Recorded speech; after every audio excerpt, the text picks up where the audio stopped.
Just a warning before we start. This podcast is a conversation between adults and it deals with adult themes and gets a little bit sweary as well. So if you have little ears around, maybe send them off somewhere with an iPad or a tennis ball. Bit difficult if you're in the car, but I'm confident that you've got this. Hi, I'm Mia Friedman and welcome to No Filter. There are some pretty shitty men in the Australian media and entertainment industry. Not all men, not by a long shot, but some men. Some very well-known men whose names you would certainly recognise if I said them now, which I legally can't. Not yet. But Tracey Spicer is working to change that. Ever since news broke last month that Harvey Weinstein is a serial sexual predator, after dozens upon dozens of women bravely came out to tell their stories of his abuse, journalist, presenter, broadcaster, author and feminist Tracey Spicer sent out a tweet asking if there were women in Australia who had similar stories about local men in the media and entertainment industry. What happened next floored her. She was literally inundated with anguished emails and phone calls from hundreds of women who wanted to speak up about experience they've had at the hands of powerful men who used that power to sexually harass, abuse, and even rape them. Tracey, who told her own stories of abuse in the workplace in her memoir The Good Girl Stripped Bare, is now working with police and other media organisations to take on and take down the boys' club. Here's Tracey. Trace, why are most newsreaders blonde? Oh, such a great question. When I started in the media in the early Cro-Magnon period about 32 years ago, I realised there was this whole Barbie doll fixation with women on television. Recent research shows that's not true. People want to see people who look like them on television, the true diversity of the community. But traditionally, male, middle-aged, white executives would choose women based upon, well, some would say their penises and their gut instincts. So they chose young, pretty blonde women who they potentially wanted to have sex with. When you look back on it, it's just terrible workplace practice, and it meant that so many women didn't get an opportunity to work in the media because they weren't seen to be the right look. Lisa Wilkinson, as you know, recently left the Today Show and I was looking at some of the stories about the front runners in contention to replace her. And so it was like a composite shot of maybe 8 women and they all looked the same. And not to disrespect any of them because a lot of them were great journalists.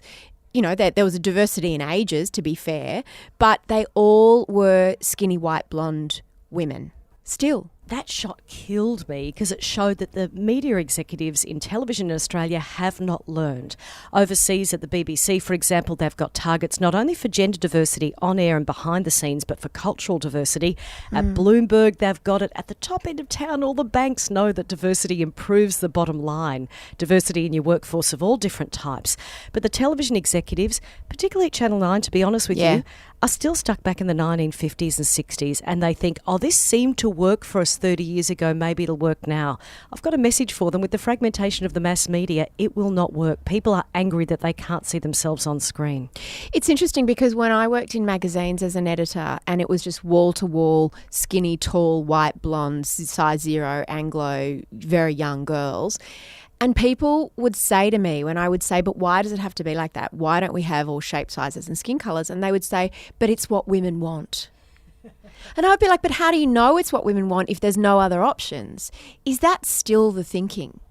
It is, and the problem is they don't even do proper research on it. The proper research that's been done in the past 3 years shows that people are turning away from the mainstream media and onto new media because they don't see their own stories reflected.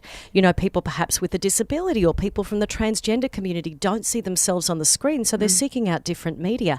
It's a very short-sighted way of thinking on behalf of the mainstream media organisations. Because they say you can't be what you can't see, or, I mean, you can be it, but you can't really feel good about it, you know? You always feel abnormal, don't you, if you don't see yourself anywhere reflected on television? Yeah, that's right, and that's especially so for women. I mean, I only became a journalist because I saw Jana Wendt on the television. Prior to that, it was always Richard Carlton or, you know, and as wonderful as those blokes were, George Negus, you know, you can't be what you can't see. So it's incredibly important for women to be able to see a variety of different role models. I was going to ask you about Jana. You write about her in your book, and for many of us of our generation, I'm 46. How old are you? I'm 50. So she was the first female journalist that we ever became aware of on TV, right? And yet she looked nothing like anyone else at the time. She had this weird name that no one could pronounce. What effect did she have on your wanting to be a journalist as a younger girl? That is so true. And I know Caroline Jones, who was the first woman on Australian News and Current Affairs, amazing woman, my mentor to this day. She's incredible.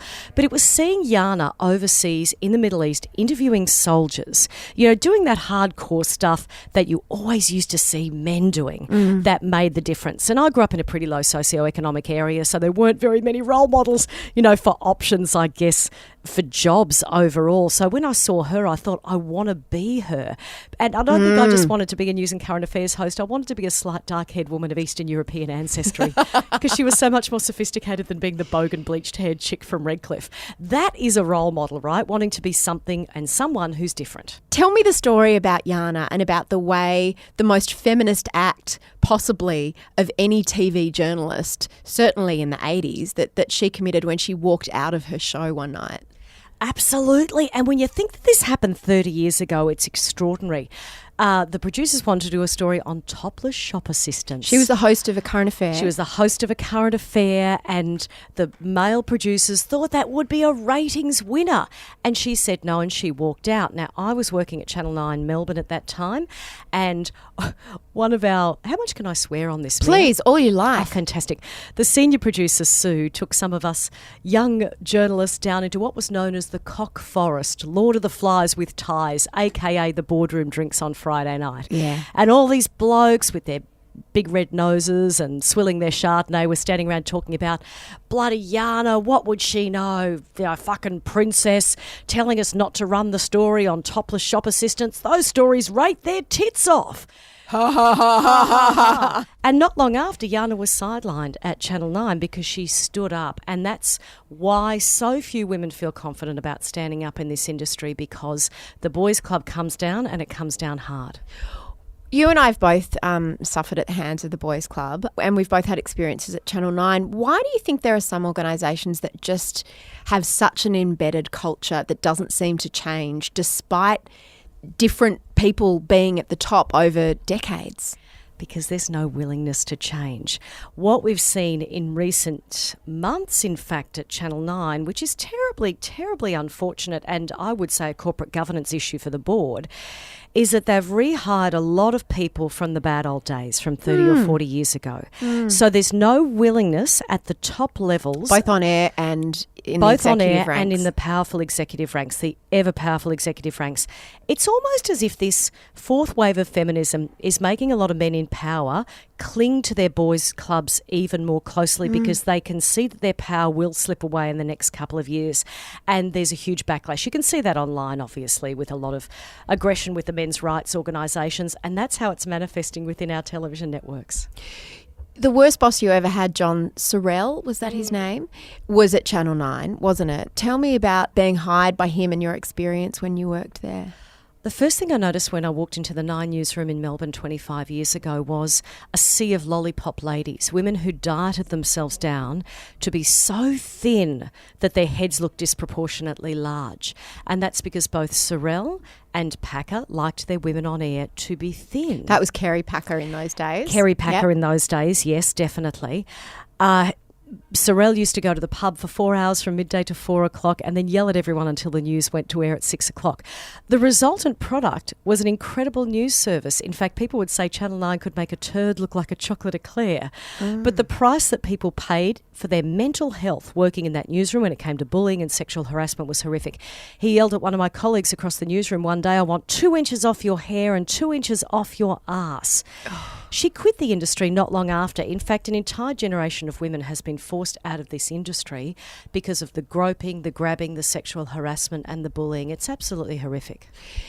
Break that down a little bit for me, because some of them are different. You know, there is the groping, there are the sexual predators, but something like shouting that across the room, there's not a sexual component to that, is there? There's just a misogynistic bullying component. That idea of shaming and public humiliation. Definitely, and that's why I always say anything on the spectrum from sexual harassment to indecent assault or the overarching bullying that occurs, there's a misogynistic element to all of it. And it's you are a woman, you are here as a decorative element. We do not value your brains. You are here for purely how you look, and if you start to displease us in the way that you look, then you are out. And that gradually eats away at your self-esteem. You internalise that, imposter syndrome. You feel that you're worthless. And then you do start to think, well, if I'm only valued for how I look, maybe I should play the game. And a lot of women I know, and I don't blame them for this, played the game, dieted themselves down, did the huge hair and makeup, the cosmetic surgery to stay in those jobs because they felt like they had to be an ally of the patriarchy to be able to retain, to keep paying the bills. When I was at Channel 9, I dyed my hair blonde. No one asked me to. I just did. And it only occurred to me years later, looking back at photos of myself during those horrible 7 months, that I guess it must have been something that I internalized that was going to be how I would fit in or somehow be more pleasing to these men who didn't want me there. Yeah, you internalise the misogyny. Yeah. And Chris Barth talks about this so eloquently. She says you do one of two things. You become the pretty princess or you become one of the blokes. And I tried to become one of the blokes. I almost drank myself to death in that year that I worked at Channel 9 because that's what the boys did. And that's how I tried to enter the boys' club. That makes sense because occasionally there will be women who thrive in those environments, and I've never understood them. I've never kind of connected with them, but that's what it is. They have to become blokish to survive or decorative. They're the only two options. And imagine the amount of, it's like the mental load, the amount of energy that you spend trying to be this person that you're not simply to do your job 8 hours a day, Monday to Friday. What did you think when things went down with Lisa and she stood up and asked for pay parity and how they treated her after that? I thought she was fabulous. I know there was some criticism of why are we crying crocodile tears over well-paid women, but that got the gender pay gap on the front pages of the newspapers and all over our television screens for weeks afterwards. And, even on Equal Pay Day, there's kind of lip service paid to that once a year. So thank you, Lisa, for doing that, firstly. Secondly, I thought it was a huge misstep by Channel 9 to then attack her by leaking their side of the story to the newspapers. Number one, it doesn't look good for executives to be talking about pay negotiations openly in the media. That's a real corporate misstep. But secondly, it looked like you had this huge power of a television network attacking one woman who's then been forced from the network. It was just a really bad bully boy look. Your book is called The Good Girl Stripped Bare. Part of what was done to Lisa after that and part of what we've seen happen to women who stick their neck out and stand up, as you have and as Lisa did, is that they are then sort of smeared. That narrative, is that something that you've seen before and experienced before? Oh, yeah, it's a classic dirt file strategy that political parties use. It's what Harvey Weinstein was trying to do, getting people to spy on people who were complaining against him to dig up dirt on them. I think that it's like she's greedy, she's uppity, she's a diva. I always say, why is there no male word for diva? Yeah, that's exactly right. And then you've got, obviously, the sock puppets popping up on social media to attack you and calling you. And it's got a theme. You're either fat or you're stupid or you're a liar or you're a whinging bitch. You never see whinging bitch, written about a man.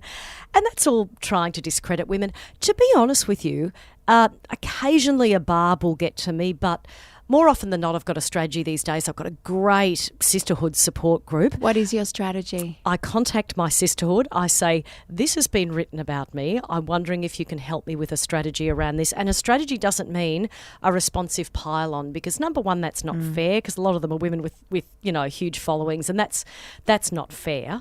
But, let's work out a strategy. Can we complain? Can we report this to Facebook? Can we report it to Twitter? Can we report it to the police? So these are just anonymous people, but what do they take you down for, being a feminist and speaking out for women, and they say what kind of thing? Well, Mia, they're emboldened at the moment. They're not anonymous avatars anymore. Are we talking about Mark Latham? Look, my strategy now is Has actually... he gone you? He's got, it's like a club of honour. If he's gone you, it means you're doing something right. Oh, look, I understand a lot of people say that. My friend Dee Madigan says that. Me. Georgie Dent says that. I know you say that. We've all copped it. Lisa, all of us. I think it's kind of cool to embrace it as, look, yes, you've made it. You've been attacked by Voldemort, the man who shall not be named. Yeah. I tend to ignore people like that because I think it's just drawing eyeballs to whatever hate. He's desperate for our attention. Exactly. He's desperate to our attention. So I just mute him now. And, on the odd occasion I'll laugh with Dee about something that he's written. What worries me is we don't have enough federal legislation about gender vilification. You know how if someone writes something that's racial vilification or broadcasts something, there's legislation for that. What people like him are doing is gender vilification, and we don't have enough legislative protections. So through Women in Media, we've put in a submission to a Senate inquiry into cyberbullying to get better laws to protect particularly women, particularly young women, who are being piled upon with this male backlash to feminism at the moment. That's so true. Do you remember when there was The Circle and Yumi Steins and George Negus were interviewing that soldier? And they said something, and they said something and it was a joke that really didn't land, which is how these things often start. And they apologised for it. It was not cool, and they acknowledged that. But while George sort of got, mate, you're a dickhead, pull your head in, Yumi got threats against her children and her life and had to have police protection. And that's the difference in terms of how women are targeted versus how men are targeted. And I think you and I both participated in that thing of, we read abusive tweets that we'd received about ourselves. Prepare yourself for flack, death threats and insults, you complete numphy. Shut up, Mia Friedman, or else I'll shut you up with my fist. And the number of people, particularly men, but also some women who, I don't know if you experienced this, came up and said, I'm so sorry that you had, and I was just like, oh, that wasn't even the bad stuff. Like that. That's daily. And it's just kind of like when I hear female journalists or women in the public eye all around the world talking about it, we all just talk about this vile abuse and threats and vicious comments that we get as just being part of our job. It's like we've become so numb to the horror of it and how it's not normal. We have, and yet it's a workplace health and safety issue, number one. Number two, it's incredibly it's a threat to your safety of yourself and your family. Yeah. I mean, when that happens, I do think, particularly after what happened to Van Badham, where she had something dropped in her letterbox. So online, so she spoke on Q&A. Life. She got into a couple of, once on Q&A and then I think on The Project with Steve Price and then someone else on Q&A. And what happened? She had something dropped in her letterbox. She did, and she went to her local police station. This was a couple of years ago, and the local police officers weren't too across the laws to be able to, they gave her a cup of tea and they were nice to her. The good news is I go down to my local police station on the Northern Beaches a lot. I found a wonderful police officer. Do you? Hang on, why do you? In the last couple of months, because of some of the vile online abuse that I've received. Really? I'm so sorry. That is appalling. Look, I want to do it as role modelling to younger women, to show them that there is some legislation there that you can lay charges if it gets too bad. Because my local police officer said, look, a lot of police are educated in this now, but not enough people lay charges. So my advice to anyone listening is, if you are threatened online, you take it to your local police station. Even if you just pick up the phone and say, is anyone there who's expert in digital media? But Trace, how do you monitor that without having to read the stuff? And that is the problem. So if there's a pile-on, I will read some of it. I will get some of my friends within the sisterhood. I'll say, look, can you run your eyes over it? It's too much for me. Please take some screenshots. And if there's anything you think breaches the legislation, get on to me and I'll send it to my local police officer. That's a way of doing it. For protecting your mental health, because it is very, very distressing. I know Clementine Ford took over Yasmin Al-Magid's Twitter for a little while after she was getting abuse. I want to talk about Harvey Weinstein, and it does feel like we're in a real moment in time. How did you feel when you read that first report in the New York Times? What did you think? I felt that it was a tipping point right then, because he's one of the most powerful people in Hollywood, internationally, in the media and entertainment industry, and for people to speak out against him was absolutely huge. What was interesting was the complexity of some of the stories and how you can see why these women were reluctant to come forward, because en masse, their stories have a pattern, but without knowing that it is a pattern, you think it's just you, and his power is such that he could and did ruin people's careers. And that's why the subsequent hashtag #MeToo was so powerful, because people realised, oh my gosh, I'm not alone, and this is the same pattern, the discrediting, the shaming, the disbelieving. It's that internalising of, somehow it must have been my fault and it was only me, that stops women from speaking out. So this is actually a very exciting moment in history.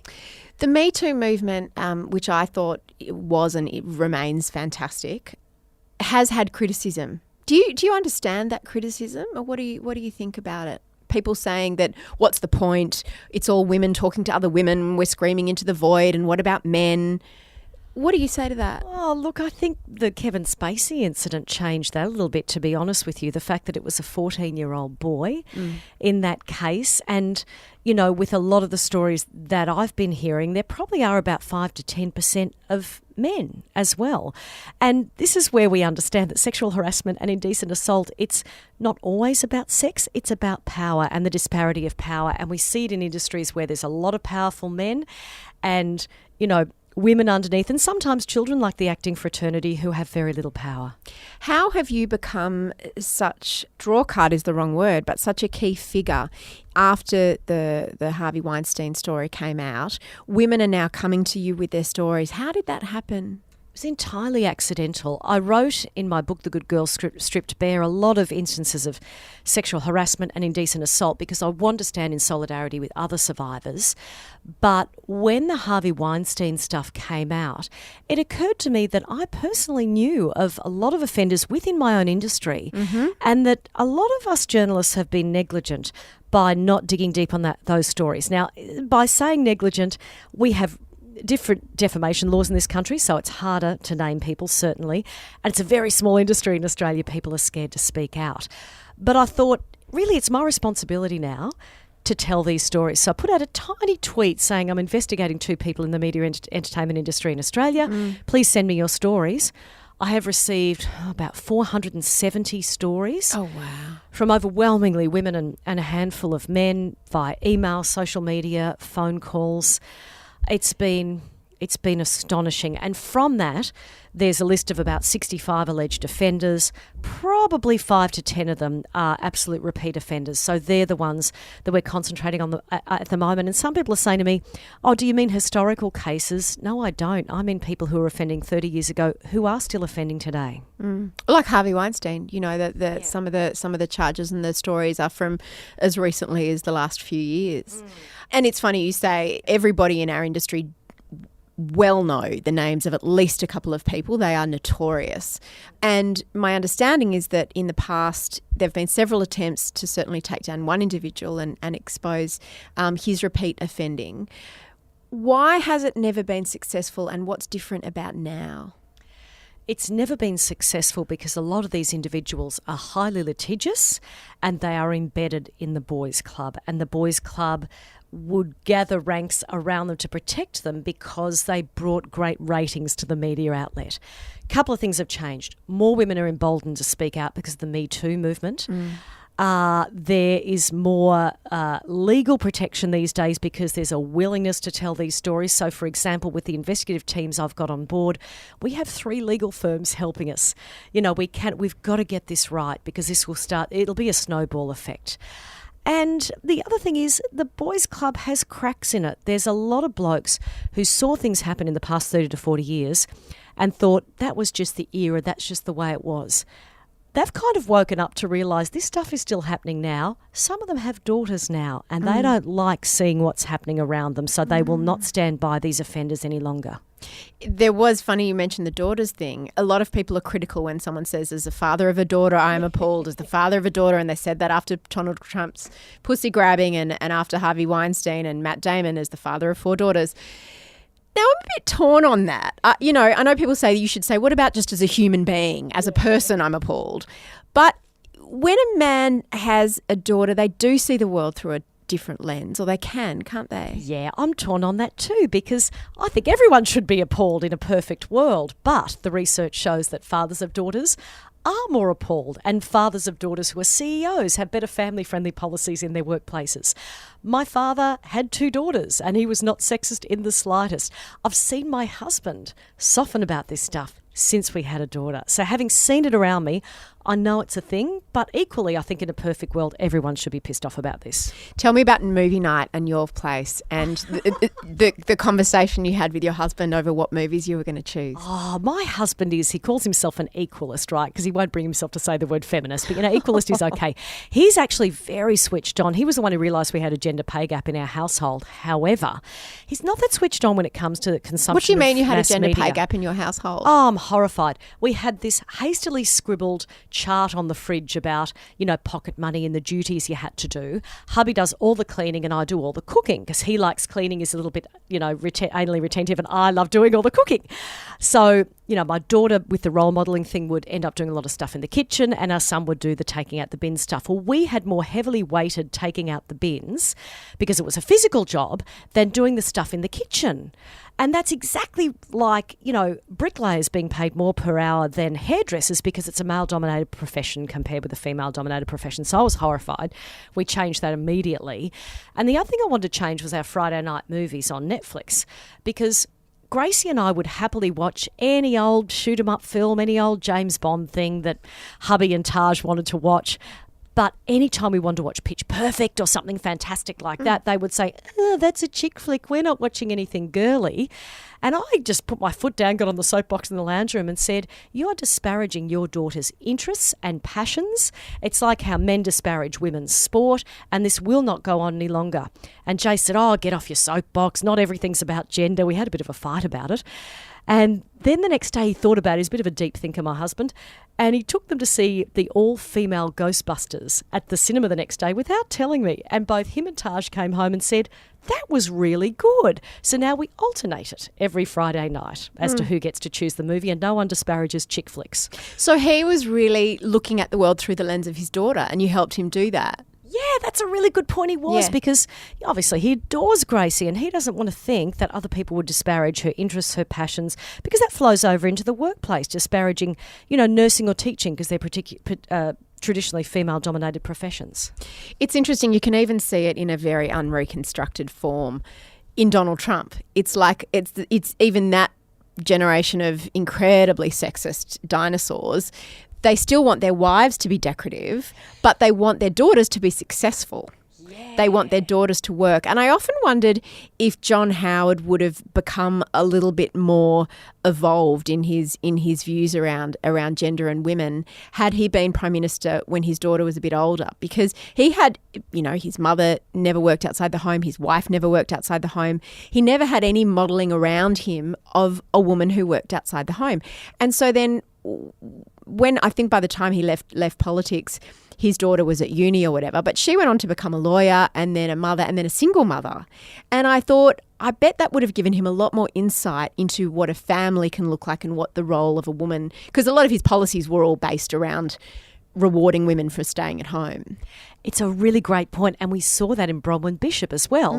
When Angela became pregnant with her child, Bronwyn was in Parliament and she became very passionate about maternity leave. Really? And different workplace provisions for women. Whereas prior to that, Bronwyn's very much an individualist in that classic sort of right-wing way where, I remember Bronwyn said to me several times when I met her at social functions, look, I made it and so other women can make it as well. It's not a collective approach, it's a real individual approach. But when she saw what had happened with Angela becoming pregnant, she thought, hang on, things need to change for the sake of women like my daughter.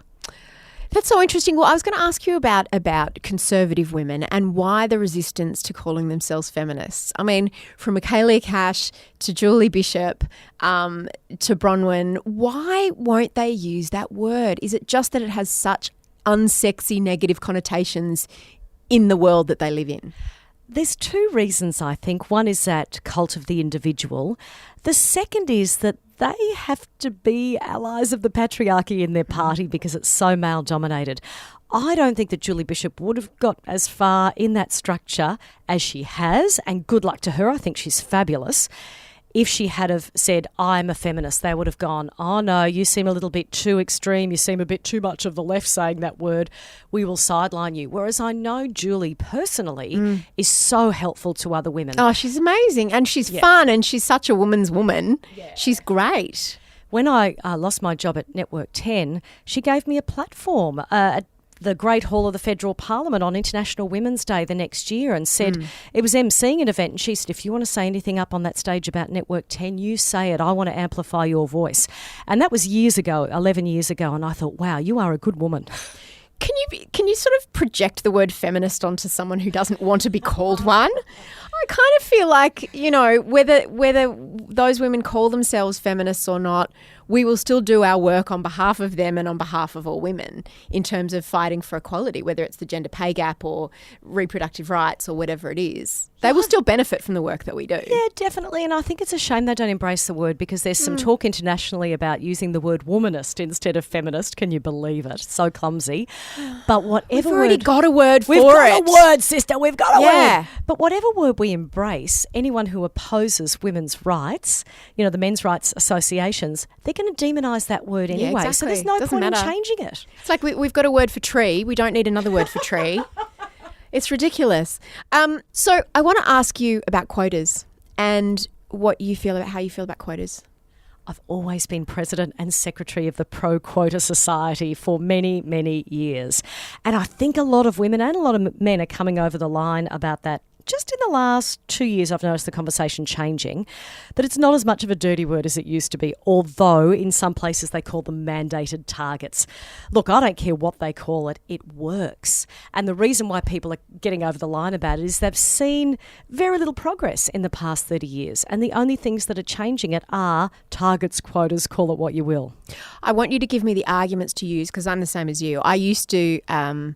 I think when you're young, you're idealistic, and you can't. I've seen it a lot in the women that work here. So they come in and they go, "No, I don't believe in quotas," and they're usually around 21 or 22, and then within a few years, they're like, "Yeah, okay, it's not going to change unless we have quotas." But can you just, for me and for anyone who's listening who believes in quotas but finds it hard to articulate why, when someone says, but it should be merit, why should it be quotas? And that's just tokenism. And even some women say, I don't want to be there just for a quota. I want to get there on my own merit. How long have you got? Bring it on. Look, everyone has unconscious bias. We have unconscious bias. You know, we're, as humans, birds of a feather, we like to be around people who are like us. And there's no such thing as merit because of that.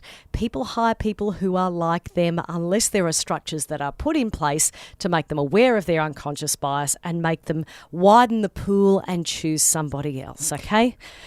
Study after study shows diversity of thinking as well as diversity of gender improves the bottom line. So there's unconscious bias. There is no such thing as merit. How can it be historically that the only people who deserve the well-paid jobs in society and the positions of power are all white middle-aged men? How can that be? Well, so I'll play devil's advocate, because women don't really want that. They have babies. They want more flexibility. They don't want to work the long hours. It's their choice. Oh, look, it's totally women's choice if they want to be a stay-at-home parent, but it's also men's choice if they want to be stay-at-home parents. And so many men these days don't want to be like their fathers or grandfathers, working 60, 70 hours a week and being estranged and distant from their children. Men deserve to have flexibility in the workplace. They deserve to have job share. They deserve not to work themselves into an early grave at the age of 55, which happened to a lot of men of my father's generation. So that's why equality works for everybody, for men and for women.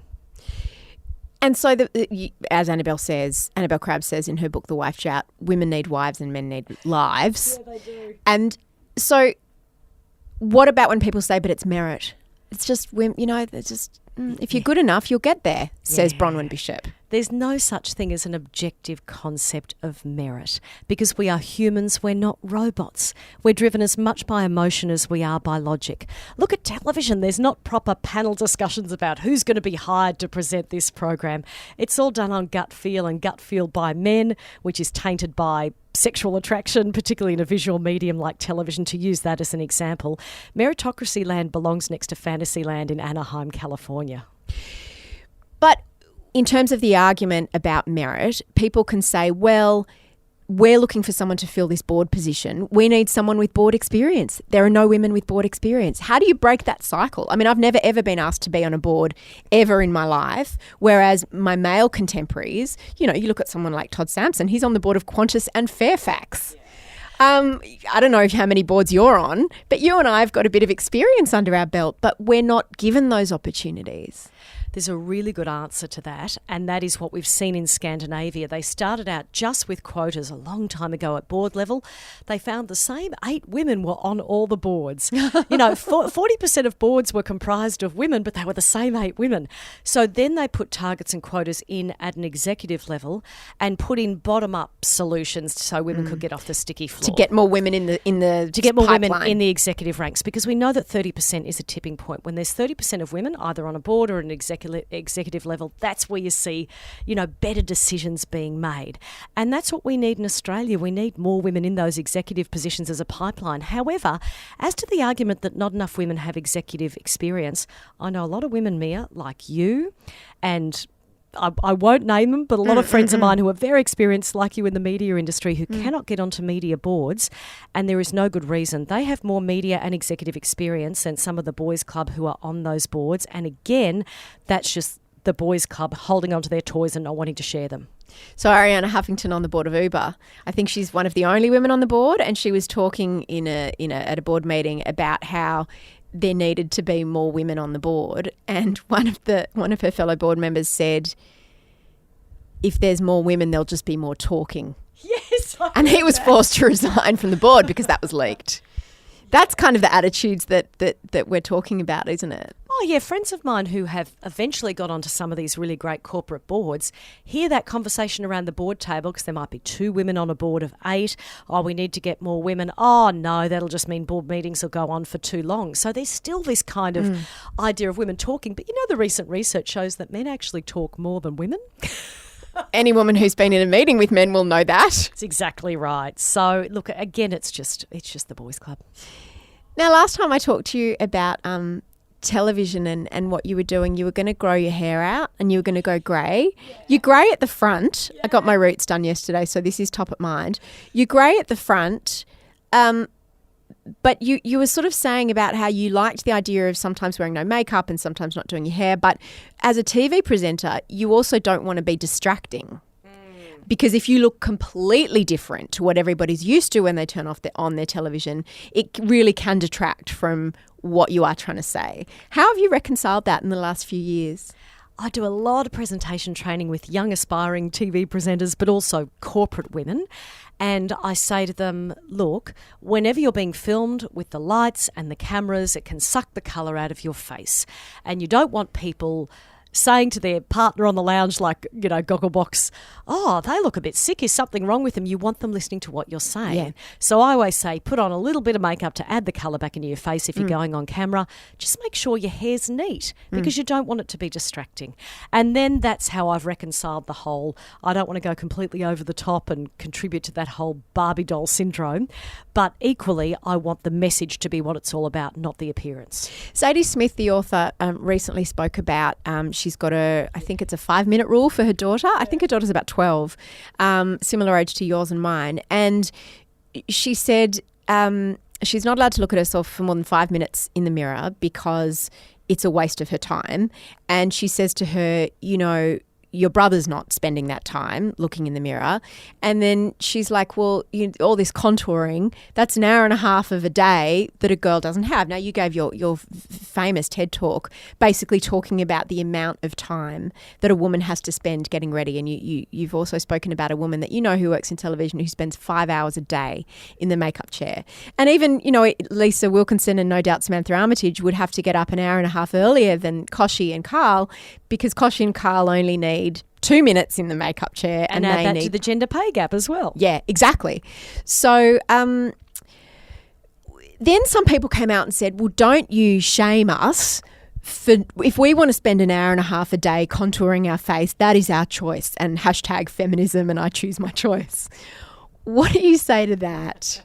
Because I found that so frustrating. Oh, I love Zadie Smith. So do I. Her most recent book is fantastic. It's such a good point. Oh, look, I understand third wave feminism, even though mentally I'm more of a second wave hardcore feminist. So is third wave feminism, can you explain to me? Choice feminism. It's I choose my choice. And if I'm a woman and I do something, that is a feminist act because I'm a woman who is doing it. Exactly. And I would say to third wave feminists, who I love, that that's fine, but think about it not only from an individual perspective, but from a collective perspective. And what I mean by that is, if you want to spend an hour and a half contouring your face or doing your hair and you enjoy it and you're doing it for yourself, then good luck to you, sister. But understand the history of women being valued only for their looks and not for what they do, and understand that potentially, you know, this is something that's not a great thing while men are still not doing it. Men are still not spending the money or the time doing this. So when people say I'm getting Botox and that's feminist, what do you say?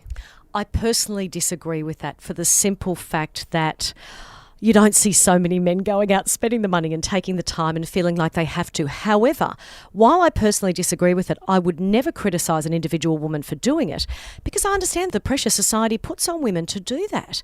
And the pressure is enormous and overwhelming. And having turned 50 this year, it's very well and good for me to say, I'm growing my grey out, I don't wear makeup, because I do feel comfortable with those decisions. But like anybody, I look in the mirror occasionally and I think, I don't look like the women in those magazines who are 50. So you've really got to catch yourself and think, okay, this is... But they don't look like them either. But they don't look like them either, exactly. This is an unrealistic pressure that's put on us. So I think deconstructing the whole thing is really valuable. And Trace, just finally, where can we get to with feminist policing? Because, you know, there are a lot of young women who work here at Mamma Mia, and when they're talking about writing something and they're nervous about it, it's not that they're worried about the men's rights activists coming after them, it's they're worried about the feminism police coming after them, telling them they're doing feminism wrong, that they've said the wrong word, they're a disgrace, they have to surrender their feminist membership card. I find that really, really challenging. It happens to me a lot. Does it happen to you? Because you're not part of the feminist policing, I know that. Oh God, no, I would never police people who are trying to fight the good fight. We're all in this together. You would think so. But to be honest with you, in this conversation, this wonderful, lovely, relaxed conversation we've had, I have thought a few times in the back of my mind, I've second-guessed, was that the right word to use? Because we do second-guess what we're saying. We don't want to be criticised from the feminist cohort or the other side, and sometimes you feel a bit... I get attacked much more from the sides. feminist cohort, with whom I share probably 99% of their ideology, than I do from the right. I have a much more civil relationship with people on the right who I disagree with probably 99% of their ideology.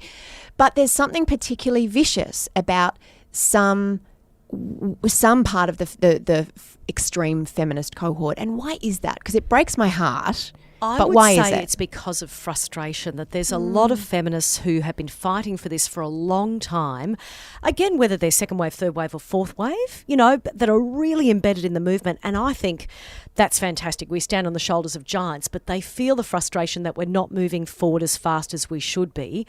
What I would say to people who criticise other feminists and other women is we're all in this together. And whether we have different ideas on things like makeup or hair or what language we should use. But that idea of kicking women out of feminism for saying the wrong thing is ultimately really defeating. I've heard someone else say that too. It's a really interesting theory that we are so horrified by the state of the world in terms of Donald Trump is president, Harvey Weinstein is incredibly powerful. There are men all through the Australian media that we know are sexual predators and sexual harassers and sexual assaulters and sexual abusers that are getting away with it and have got away with it for decades.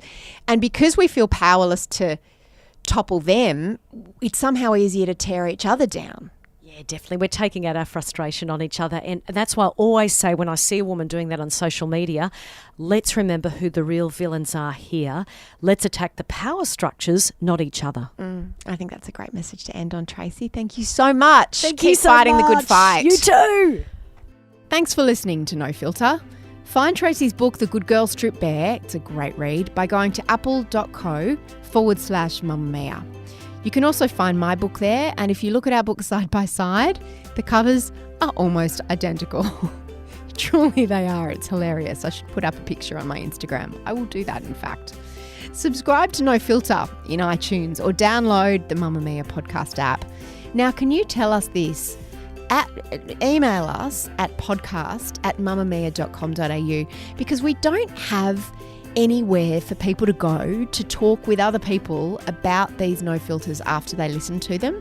And I know after I listen to a podcast interview that I'm really into, I want to go and talk about it more and maybe talk about, I don't know, I can come and talk with you. So we were thinking of, instead of a Facebook page, we would start a Facebook group.